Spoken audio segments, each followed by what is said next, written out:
Top 10 अपराधियों की list बनाई जा रही है, उसी तरह टॉप 10 पुलिस कर्मियों की भी लिस्ट बनाई। विधायक बरेली कानपुर में आरोपी विकास दुबे के एनकाउंटर के बाद सीएम योगी ने टॉप 10 अपराधियों की लिस्ट बनाकर उनके खिलाफ कार्यवाही की जा रही है, तो ऐसे में अब बरेली के बिथरी चैनपुर विधानसभा से भाजपा विधायक राजेश मिश्रा उर्फ पप्पू भरतौल ने टॉप 10 पुलिसकर्मियों की लिस्ट बनाकर सार्वजनिक करने की मांग की है।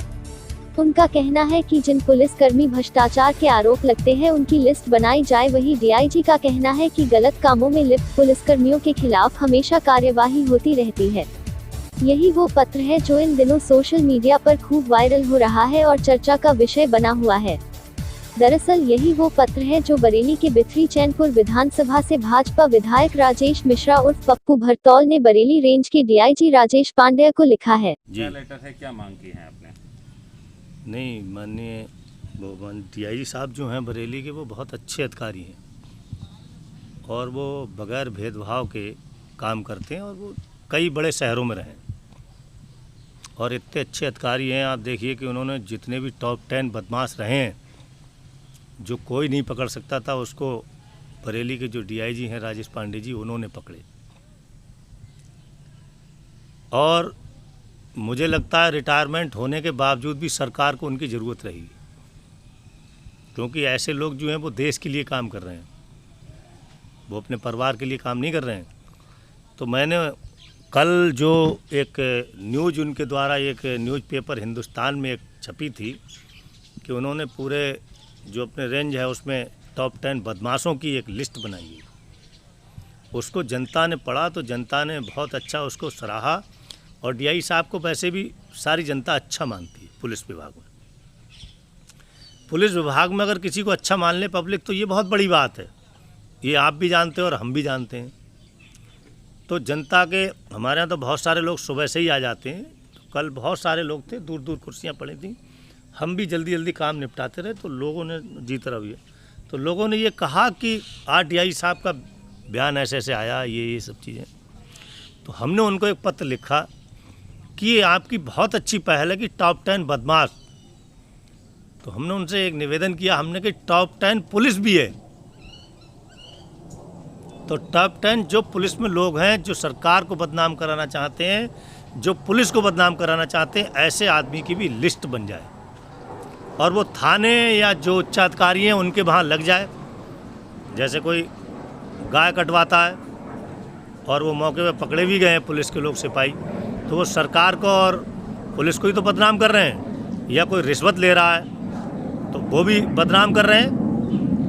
विपक्ष इस पर फातियाँ कसते हैं, लोग मुद्दा उठाते हैं। तो मैंने कहा ऐसे लोगों की भी लिस्ट लग जाए ताकि कोई अधिकारी, जैसे अधिकारी तो कुछ ही दिन रहते हैं, सिपाही या दरोगा वो ज़्यादा दिन रहते हैं ज़िले में, अधिकारी आए साल 2 साल रहे चले गए। तो अगर उनकी लिस्ट बनी होगी तो उनको ध्यान रहेगा कि ये व्यक्ति रिश्वत लेते पकड़ा गया, गाय कटवाते पकड़ा गया, शराब बिकवाते पकड़ा गया, वेश्यावृत्ति करते पकड़ा गया, तो उसकी एक लिस्ट बन जाएगी। आने वाला अधिकारी भी सतर्क हो जाएगा, वरना आने वाले अधिकारी को क्या पता, जाने वाले ने चार्ज दिया, आने वाले ने चार्ज लिया, बाकी और कोई बात होती नहीं है। तो जब उनकी लिस्ट लगी होगी तो उनको कहीं ऐसे काम पे नहीं लगाया जाएगा जहां पब्लिक का उत्पीड़न होता हो। यही मैंने पत्र लिख दिया और इसको माना भी पुलिस ने, डीआई साहब ने माना कि ये बहुत अच्छा पत्र है और उन्होंने निर्देशित भी किया है कि ऐसे लोगों की भी लिस्ट बनाई जाए जो पुलिस विभाग में करप्शन में भारी लिप्त है। ये मैंने पत्र लिखा है। आपको क्या मामला है पूरा? और टॉप 10 पुलिस कर्मियों के बारे में जो देखिए, विधायक जी ने एक पत्र हमको दिया है और ये टॉप 10 चूँकि इस समय बहुत मशहूर है कि हर थाने अपने थाना क्षेत्र के 10 ऐसे अपराधियों को चिन्हित कर लें जो अपराध के क्षेत्र में अभी भी सक्रिय हैं और जिनके विरुद्ध कार्रवाई की जाए। तो ये पुलिसिंग यानी पुलिस प्रणाली के लिए, पुलिस की वर्किंग के लिए, सुगमता के लिए ऐसे लोगों को छांटने के इस तरह के आदेश हैं। तो शायद इस वर्ड को उन्होंने लेके उन्होंने ये कहा कि ऐसे पुलिस कर्मचारी जो खुराफात कर रहे हैं, जिनके बारे में आम धारणा अच्छी नहीं है, जिनके लिए लोग बहुत अच्छा नहीं समझते हैं, ऐसे लोगों की भी सूची बनानी चाहिए। लेकिन ये हमारे विभाग में कोई नई बात नहीं है, ये हमेशा से ऐसे पुलिस कर्मचारियों की, अधिकारियों की को चिन्हित किया जाता रहा है जिनके किसी से संबंध हैं या जो विधि विरुद्ध कार्य में संलग्न हैं या विधि विरुद्ध कार्य करने वालों की सहायता करते हैं। ये सूची हमेशा बनती रही हैं, इस पे हमेशा कार्रवाई होती रही है। और आप सबके संज्ञान में है कि इसी जनपद में अभी जो भ्रष्टाचार निवारण अधिनियम के की सुसंगत धाराएं हैं 7/13 7/13 भ्रष्टाचार निवारण अधिनियम की, उसमें अपराध पंजीकृत हुए हैं ऐसे पुलिसकर्मियों के विरुद्ध। हमारे रेंज में कुल 13 ऐसे पुलिसकर्मियों के विरुद्ध ये अपराध पंजीकृत किए गए हैं, विवेचना की गई है, आधे से ज़्यादा में चार्जशीट लग गई है और इनका ट्रायल शुरू हो गया है और ऐसे पुलिसकर्मी सब निलंबित हैं इस समय। तो ये कोई नई बात नहीं कि इसकी सूची बनाई जाए और टॉप 10 की सूची। टॉप 10 का कोई मतलब नहीं है। हम ऐसे सभी अधिकारी कर्मचारियों को चिन्हित करते रहते हैं समय समय पर। कोई नई बात नहीं है, कोई विशेष बात नहीं है, हमेशा चिन्हित होते रहे हैं, उनकी जांच हुई है, उनके विरुद्ध नहीं।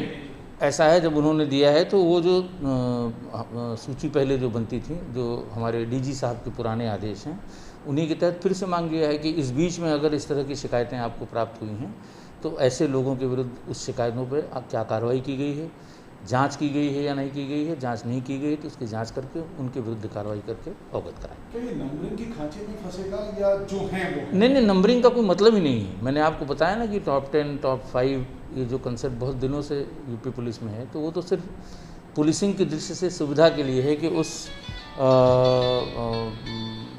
थाना क्षेत्र में ऐसे कर्मियों की, ऐसे बदमाशों के खिलाफ, ऐसे अपराधियों के खिलाफ कार्रवाई की जानी है। तो एक प्रायोरिटी फिक्स करने के लिए वो विभाग की तरफ से ही है और कोई आज का नहीं है, बहुत ज़माने से है ये, बहुत दिन से ये बात चल रही है, कोई बिल्कुल नई नहीं है।